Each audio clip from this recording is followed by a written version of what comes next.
천국을 향해 힘차게 달려가시길 바랍니다. 오늘은 우리가 요한복음 70번째 시간으로 기쁨이 충만하리라 라는 제목으로 같이 말씀을 나누도록 하겠습니다. 예수님께서 떠나신다는 말씀을 제자들이 듣고 근심합니다. 예수님께서는 떠나시는 것으로 끝이 아니라 내가 가야 너희에게 또 다른 보혜사이신 진리의 성령을 보낼 것이다 라고 말씀하십니다. 그 진리의 성령이 너희들에게 찾아오면 내 모든 말을 가르치고 생각나게 하며 내가 그 예수의 영이요 아버지의 영이신 성령님으로 말미암아 너희와 세상 끝날까지 함께할 거다, 그렇게 말씀하시는 겁니다. 그리고 예수님께서 예수님이 하신 말씀을 알아듣지 못하는 제자들에게 비유로 여인의 출산의 산고를 통하여 제자들이 겪을 슬픔과 그리고 또한 기쁨을 설명하세요. 오늘 16절에 보면 조금 있으면 나를 보지 못하겠고 또 조금 있으면 나를 보리라. 예수님께서는 그냥 시원하게 말씀하시면 좋은데 말씀을 하셔도 꼭 이렇게 말씀을 하세요. 그러니까 제자들이 이게 도대체 무슨 소리인지 감을 못 잡는 거예요. 그래서 서로 도대체 이게 무슨 말이냐 하고서 알아듣지 못하니까 물어보는 거예요. 분명히 예수님께서는 앞에 조금 있으면 이라는 표현은 예수님께서 곧 이제 십자가에 달려 돌아가실 것을 말씀하시는 거죠. 그리고 후에 조금 있으면 그래서 나를 보리라 하심은 예수님께서 부활하실 것이고 그리고 예수님께서 재림하실 것이고 그리고 예수님께서 성령으로 말미암아 그들과 함께 하실 것을 말씀하시는 거예요. 그걸 다 포괄적으로 말씀하고 계시는 거예요. 그래서 20절에 예수님께서 이렇게 말씀하시죠. 너희는 곡하고 애통하겠으나 세상은 기뻐하리라. 너희는 근심하겠으나 너희 근심이 도리어 기쁨이 되리라. 곡하고 애곡하는 이유는 예수님 십자가에 죽으시기 때문에 제자들이 곡하고 애곡한다는 거죠. 세상은 예수님이 십자가에 죽으심으로 인해 기뻐하는 거예요. 즐거워하고. 그건 예수님의 죽음만을 기뻐하고 즐거워하는 것이 아니라 성도들의 죽음과 성도들의 고통을 세상은 즐거워하고 기뻐하게 되어 있어요. 왜냐하면 이 세상은 빛이신 예수님을 싫어하거든요. 그 이유를 요한복음에 말씀하기를 그들의 어두움이 드러나기 때문에, 그들의 죄가 드러나기 때문에 그것을 싫어한다 그랬습니다. 계시록 11장에 보면 두 증인이 나오는데 11장 7절에서 10절에 보면 이렇게 말씀하세요. 그들이 그 증언을 마칠 때에 무적행으로부터 올라오는 짐승이 그들과 더불어 전쟁을 일으켜 그들을 이기고 그들을 죽일 터인즉 그들의 시체가 큰 성길에 있으리니 그 성은 영적으로 하면 소돔이라고도 하고 애굽이라고도 하니 곧 그들의 주께서 십자가에 못 박히신 곳이라. 백성들과 족속과 방언과 나라 중에 사람들이 그 시체를 사흘 동안 보며 무덤에 장사하지 못하게 하리로다. 이 두 선지자가 땅에 사는 자들을 괴롭게 한 거로 땅에 사는 자들이 그들의 죽음을 즐거워하며 기뻐하여 서로 예물을 보내리라 하더라. 아멘. 두 선지자가 이 땅을 살면서 저 세상의 사람들, 소돔이라고도 하고 고모라라고도 하고 애굽이라고도 하는 그 사람들을 괴롭게 했다는 거예요. 그들을 괴롭게 하는 이유는 하나죠. 그들이 빛과 소금 역할을 감당하기 때문에 저 소돔과 고모라와 애굽의 사람들이 그들 마음대로 죄를 짓고 살지 못하는 거예요. 눈에 가시 같은 거예요. 그래서 뭐 하고 싶은 거예요? 죽이고 싶은 거예요. 마치 예수님을 죽이고 싶은 것처럼. 그래서 예수님을 죽이면 그들이 기뻐하는 것처럼 이 세상은 교회와 성도들이 무너지는 것을 기뻐한다는 거예요. 그리고 기뻐하는 것만 아니라 축제하듯 즐거워하면서 서로 예물을 주고받으며 그렇게 좋아한다는 거예요. 너희는 나로 인하여 근심하고 애통하지만 그것이 끝이 아니다. 그것이 변하여 기쁨으로 변할 것이다. 지금 당장은 너희들이 근심하고 애통하지만 걱정하지 마라. 그것으로 끝이 아니다. 그러면서 예수님께서 21절에 여자가 해산하게 되면 그 때가 이름으로 인해 근심한다. 예, 그건 누구나 마찬가지죠. 임산부들은 출산 때가 다가오면 점점 배가 불러오고 숨도 제대로 쉬지 못하고 제대로 누워있지도 못하고 그러면서 고통하고 그리고 아이가 태어날 때쯤 되면 출산하는 고통 때문에 참 괴로워합니다. 초산일 때는 또 어떻게 아픈지를 모르기 때문에 더 괴롭고 그리고 또 둘째 이상 낳게 되면 한번 낳아보면서 그 아픔을 알기 때문에 또 그 아픔 때문에 두렵고 그렇게 고통하며 괴로워하는데 중요한 건 아이 낳은 기쁨이 그 출산 때 받는 고통과 괴로움을 상쇄하고 남는 기쁨이라는 거예요. 그래서 오늘 본문에 사람 난 기쁨으로 인하여서 그 고통과 괴로움을 다 잊어버리게 된다. 그런 것처럼 너희들이 지금은 근심하고 걱정하고 너희들이 조금 있으면 애통하겠지만 그 애통이 끝이 아니다. 내가 십자가에 죽고 3일 만에 부활하고 나면 그 애통과 곡함과 그리고 그 괴로움이 변하여 기쁨으로 변할 것이다. 그렇게 말씀하시는 거예요. 그래서 예수님께서 요한복음 20장 우리 한번 보겠습니다. 요한복음 20장 19절.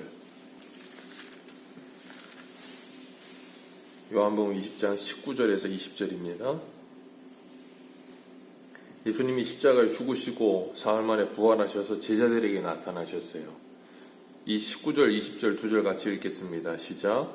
이날 곧 안식 후 첫날 저녁 때에 제자들이 유대인들을 두려워하여 모이는 곳에 문들을 닫았더니 예수께서 오사 가운데 서서 이르시되 너희에게 평강이 있을지어다. 이 말씀을 하시고 손과 옆구리를 보이시니 제자들이 주를 보고 기뻐하더라. 분명히 제자들은 19절에 유대인들을 두려워하며 근심하며 염려하며 문을 닫아놓고 왜 잡힐까봐 그러고 있다가 예수님이 찾아오셔서 그 손과 옆구리를 보여주시니 예수님을 보고 기뻐합니다. 예수님이 오늘 본문에 말씀하신 그 말씀이 그대로 성취되죠. 그래서 그들 안에 평안과 기쁨이 찾아오는 거예요. 그리고 그 기쁨은 세상이 주지도 못하고 빼앗지도 못하는 기쁨이다. 그러셨어요. 그 기쁨이 본질적으로 이 제자들에게 본격적으로 이렇게 실현되는 건 이때 이제 예수님을 보고 기뻐하지만 사도행전에 가서 성령이 임하고 나면 오순절날 성령이 임하고 나면 그 기쁨이 그들에게 진짜 제대로 실현되죠. 그래서 그들을 이 세상이 어떻게 하질 못하는 존재가 되는 거예요.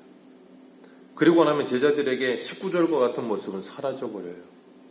그렇다고 해서 그들이 두려움이 일절 없다는 말은 아니죠. 분명히 두렵기도 하죠. 그러나 그 두려움을 이기고도 남는 기쁨이 그들을 사로잡는 거예요. 현재의 고난은 장차올 영광과 비교할 수 없음이 믿어지니까 현재의 고난을 이기고도 남는 영광이 그들을 사로잡아 버리는 거예요.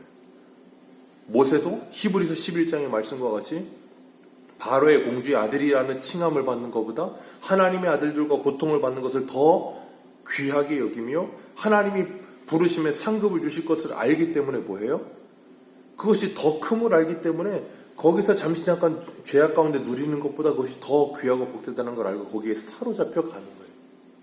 오늘 우리들도 성도들도 이 땅을 살아가면서 분명히 이 땅 가운데서 야고보서 1장의 말씀처럼 여러 가지 시험을 당합니다.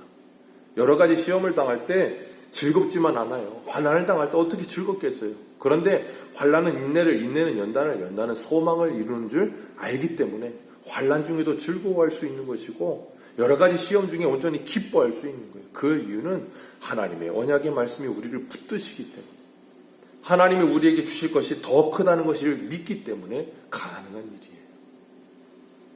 그래서 주님께서 너희가 근심과 염려하지만 기쁨으로 변하게 될 것이다. 그렇게 말씀하시는 거예요. 복음을 전하다가 감옥에 갇힌 사도 바울은 그 감옥 안에서 에베소서와 빌립보서와 골로새서와 그리고 빌레몬서 같은 옥중 서신을 써보내면서 이 감옥 안에 있으면서도 저 밖에 있는 사람들을 향해서 뭐라 그래요? 너희들은 기뻐하라. 내가 다시 말하노니 주 안에서 기뻐하라. 예, 분명히 밖에 있는 사람들이 안에 있는 사람한테 힘내라. 기뻐해라. 그래야 될 것 같은데 안에 있는 사람이 밖에 있는 사람들에게 기뻐하라고 말을 해요. 왜요? 바울의 기쁨의 근원은 상황과 환경이 아니었기 때문에 그래요. 감옥 안에 갇혔던 감옥 밖에 있던 그것이 중요한 게 아니었기 때문에 그래요. 그래서 구약에 보면 하박국이 이렇게 고백하죠. 비록 무화과 나무가 무성치 못하며 포도나무에 열매가 없으며 감람나무에 소축이 없으며 밭에 식물이 없으며 우리의 양이 없으며 외양간에 소가 없을지라도 나는 여호와로 인하여 즐거워하며 나의 구원의 하나님으로 인하여 기뻐하리로다. 아멘. 이 기쁨, 하박국이 구약시대에 누렸던 이 기쁨을 사도 바울이 신약에서도 똑같이 누려요. 하박국이 누리던 이 기쁨, 그리고 사도 바울이 누리던 이 기쁨, 제자들이 누리던 이 기쁨, 그 기쁨을 2021년 오늘 우리들도 누리는 거예요. 오늘 우리들은 정말 이 기쁨을 가지고 살고 있는가? 예수님이 나와 함께 하시는 것만으로, 하나님이 나와 함께 하시는 것만으로 기쁨과 평안이 누려지는가?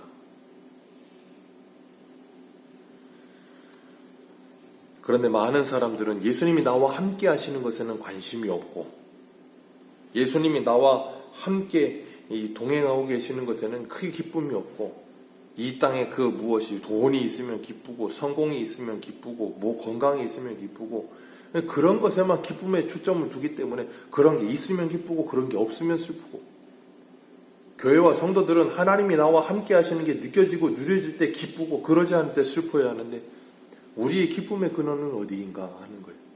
하박국의 기쁨의 근원은 하나님이었고, 사도 바울의 기쁨의 근원도 하나님이었고, 예수님이 말씀하신 이 기쁨과 염려의 근원도 예수 그리스도의 하나님이셨어요. 정말 하나님만이 우리들의 기쁨이 되고 있는가? 정말 예수님만이 우리의 기쁨이 되고 있는가?